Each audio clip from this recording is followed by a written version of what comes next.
Hey everybody, it's Wende Moulis, and I'm going to be speaking with you about substance abuse. Um, Substance abuse disorder is a disorder that occurs when the recurrent use of alcohol or drugs causes clinically significant impairment, including health problems, disability, failure to meet responsibilities like going to work or school. I want to talk more about how this affects citizens and clients in rural areas more so than urban. Because I've lived and worked in substance abuse in a rural area. So I do have a lot of statistics, but one of the things that I wanted to talk about is the theoretical framework that we always work in is the systems theory. Where you start with the patient on the micro level and work with the family first, and a lot of times it's just more important to have if you get the family on board, if you're working in substance abuse and substance abuse treatment, then usually you're a lot more successful. So rural America still lacks a lot of the services that you find in more metropolitan areas, and some rural Americans are at an even higher risk than some of their urban counterparts. So, everybody's heard about, living out in the country and doing a lot of meth. I found this quote, which I thought was pretty interesting, and I'd never thought about it this way. But it was a sheriff in a small county from Missouri, but he said, it's the first drug in history of the United States we can make, distribute, sell, and take, all here in the Midwest. You can't grow a coca plant or an opium plantation here or get your heroin or cocaine, and marijuana takes 4 or 5 months to grow a good plant. With methamphetamine, you can go out and for a couple $100, you can make your drugs that day. So I don't know if a lot of y'all have ever heard of shake and bake meth, where you pretty much can make it in a Gatorade bottle. So one of the things I highlighted over here is rural America does face some unique challenges with meth, yet only a small proportion of rural Americans abuse methamphetamine. More troubling crises involved high prevalence of abuse of alcohol, especially among rural teenagers, and limited number of treatment options for rural Americans who need help. So even though rural illicit drug use remains lower than urban use, the larger issues of rural and urban substance abuse and types of substances abused, for example, alcohol, marijuana, or stimulants, are more complex. In both rural and urban areas, the rates of alcohol abuse was higher than all other substances, over 7% higher, and the second most abused substance of marijuana, less than 2%. Regardless of the substance, differences between rural and urban, is insignificant, but you'll see with later some statistics that I have that it's more about, it really comes down a lot to boredom. So patterns, levels of substance abuse tend to be greatest among young adults in rural America. A lot of it is due to boredom.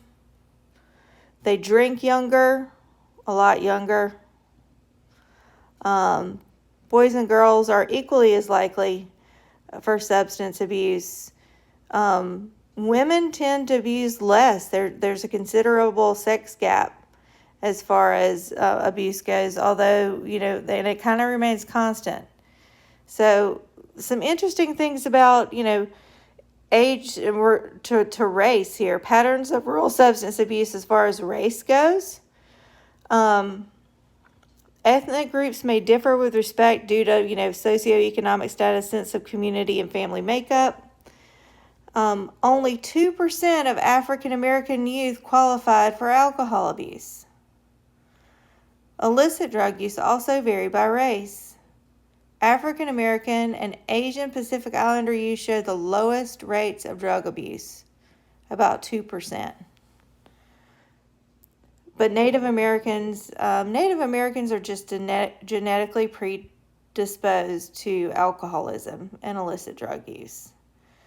Among rural adults, roughly 2% of adults of all races used illicit drugs, except for Asian Pacific Islanders, who reported no drug abuse symptoms at all.